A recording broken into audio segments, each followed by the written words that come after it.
Dom, go to another game that we have. I think we only did the top 4 ones, right? This game. So Atalanta wraps up a spot at least 3rd year in a row where they get the Champions League.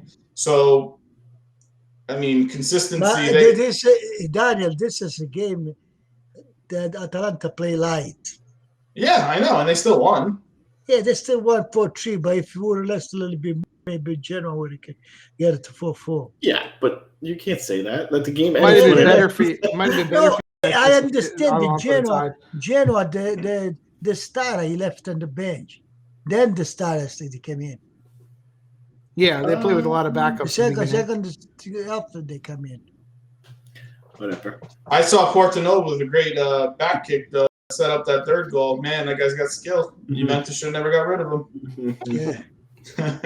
Rovella with the deep pass to Portanova. It was a thing of beauty, man. Back to the game before I forgot to say it. Did anyone? We were both watching the Coyote Milan game really intently. So, did you get a little worried when Rugani came in?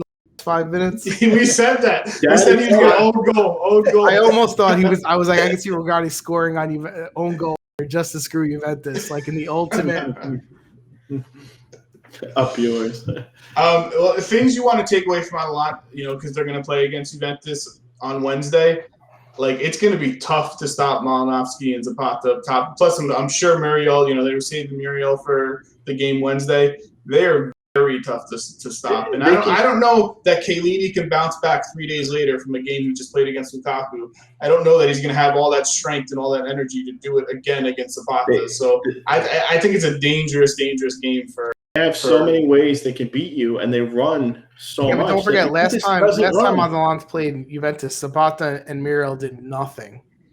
Nothing. Yeah, because Chiellini played really, really good that game. Yeah. I'm just saying Chiellini doesn't usually play every 3 days. This is going to be, a big challenge for him at his age right now. He hasn't played a lot this season to play 3 days later against another huge forward. This isn't like he's playing against, a tiny guy. He's not against Raspadori, someone's a little stockier and tinier. Zapata's huge. It's going to have a tough time with him. But Malinowski's the key to everything. Oh, my God. He's so good.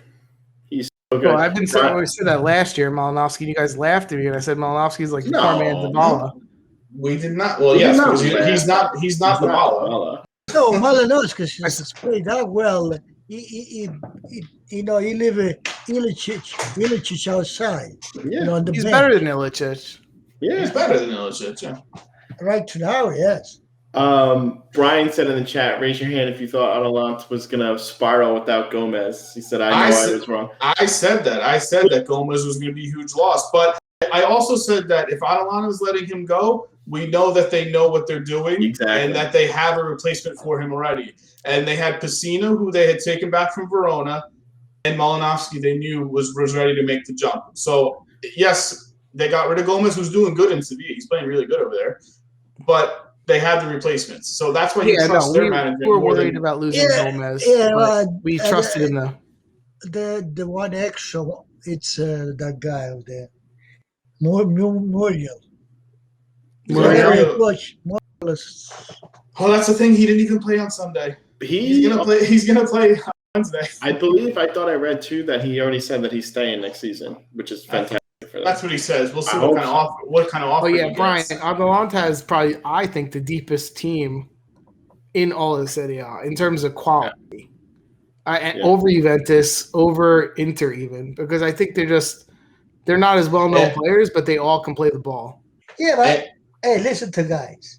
I know, right? About Atalanta, we know it's the best, but they be lucky too. They didn't get an injury or anything else. Is it luck though? They've been doing that. They've been doing that for 3 years.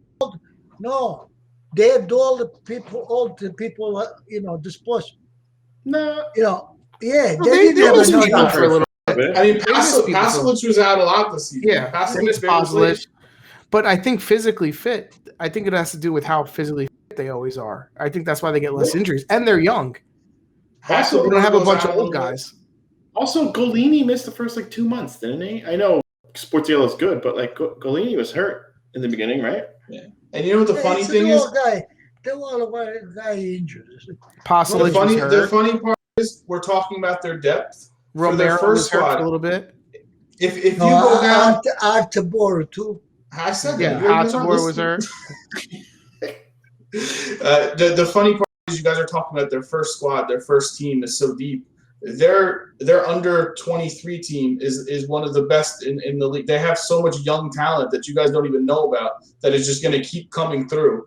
And they're going to be able to get rid of Muriel soon, and they're going to have some sort of substitute there, somebody there to replace. They're just run better than everybody else. Inter wants to get a Muriel. Yeah, I heard that too, and I mean he'd be great for them. But yeah, I could see him playing really, really well. Coming in as a sub. Yeah, well, they get rid of Alexis Sanchez, and he comes in and plays some games and does what Alexis Sanchez does. He's more dangerous than him. Best keeper, worst keeper. I think you know what I'm going to say. What are you going to say? Chesney's the worst. No, he's not the worst. No, sometimes he does say, but don't inspire, faith. You know what I mean? He's a middle of the road goalie. I think the worst goalkeeping situation. You notice one thing. We play without the fans, right? No, and so you can hear the people talk, the player talk, and when the Buffon play and when Chess play, you hear Buffon, you don't hear Chess. Yeah, exactly. I don't even know if Chesney speaks Italian. I think the team with the worst goaltending situation, and ever since Allison left, is Rome. They have the worst goaltending situation. What it was the goal who got before they got upset with the ball, with the ball.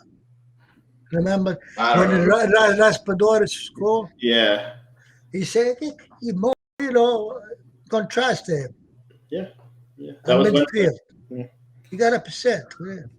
They just never do that. No. Never. No, he's obviously not the worst goalie, but there's tons of goalies I'd rather have than but that's what I'm saying. When you lose Chiellini and Buffon as a voice back there, that's going to be hard to replace. It's going to be a change. They're not going to be hard. That's why I want Donnarumma there. Sometimes they make a mistake because they got Romero and they sold Romero. Yeah, exactly. They whatever Romero right now, they were delete Romero. Which, by the way, I bitched about the entire beginning of the year or last year or whatever, them selling him. And you guys made fun of me, by the way. You were like, Romero sucks. And I was like, wow. No, we didn't say Romero sucks. We said he had a very bad year with Genoa. And if you watched last season, he was freaking terrible for them. He was awful. Hey, Frank, I say to Uncle Santo, 3 years ago when we bought Romero, I told him this guy is good, very, very good. For Demiral, I say the same thing. He got Demiral I still think is good, right? Like but he's just got to stay healthy and be able to play. Let's answer some of Brian's questions over. He says, who's a player in a different league you want to see in Serie A realistically and unrealistically? I would like to see Mbappe. Mbappe, that would be great. Mbappe. And the Dortmund forward. Holland. Yep. I want to see an American there. I would like to see Giovanni Reyna. Yeah, Reyna's another good one. That would be interesting. I want to see more Americans in the league. So that would be my choice, would be to have him there. Yeah, to be careful with this. Well, what's the Americans good? The guy from Chelsea, Pulisic is good too. I think Reyna's got a higher ceiling. I think Reyna's good too. He's going to be good. And I would like to see an unknown American just because I made this call 2 years ago. USA has a good team. Yeah. I made this call 3 years ago when he was 18.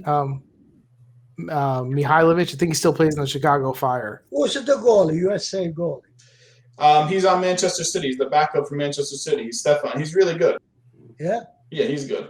I don't think he's as good as Howard was in his heyday, though. Listen, I mean, he's playing for Manchester City. He can't be bad. And they get the guy from Barcelona, Dest.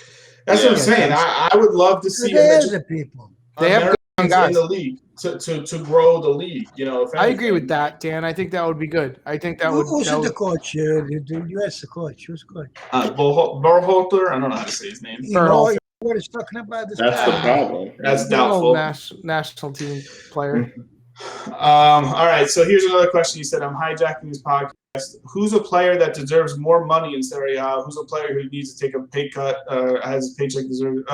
So I think all of Juventus. Anyone on Atalanta, everyone on Atalanta needs a raise. Everyone on Juventus needs a pay cut. That's how I feel. It's an easy answer. Yeah. I don't know how Atalanta keeps all those players for so cheap. It doesn't make sense. Yeah. Nobody asks for a raise. Nobody wants any money. They just love the game. Listen, guy. And Gasparini should get a raise. I think the problem is that when we bought a Bernardeschi was one of the best. The question is, how come this guy got like that? Because we don't develop players. Mancini is still bringing the national team. Which position do you want Bernardeschi to play? Because he can play. The only one he hasn't played is goalie. He played with the left foot. He played left. I tell you, he played left foot. Berardi played with the left foot. Berardi's good. Berardi's way better than Bernardeschi. He look like I'll play with the left foot to look like they don't do what they're supposed to. Even the Colones. Why?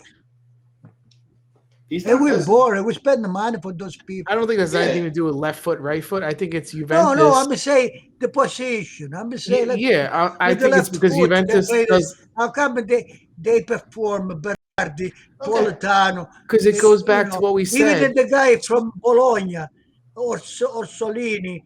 So the other guy. Here's the difference.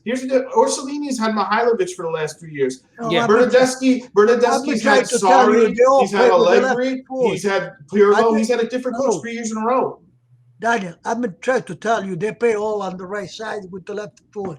How come those people they play good? They're better. I just told you that they have better coaching. Better coaching and the team is better as a whole.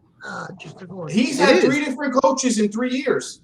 And all three telling him to do different things. How is that fair to the guy? This goes back to the discussion of, can we name one player that got better with Pirlo in a year? Danilo? Who else? And I don't give him Chiesa because I think Chiesa played by himself well. No, but Chiesa at the beginning he wasn't playing well as well. Yeah, and then but you give that to Pirlo? He didn't get better because of Pirlo. He didn't get better because of Pirlo. He can't get better for himself. Exactly. We don't have coaches. We don't have coaches that anyone better.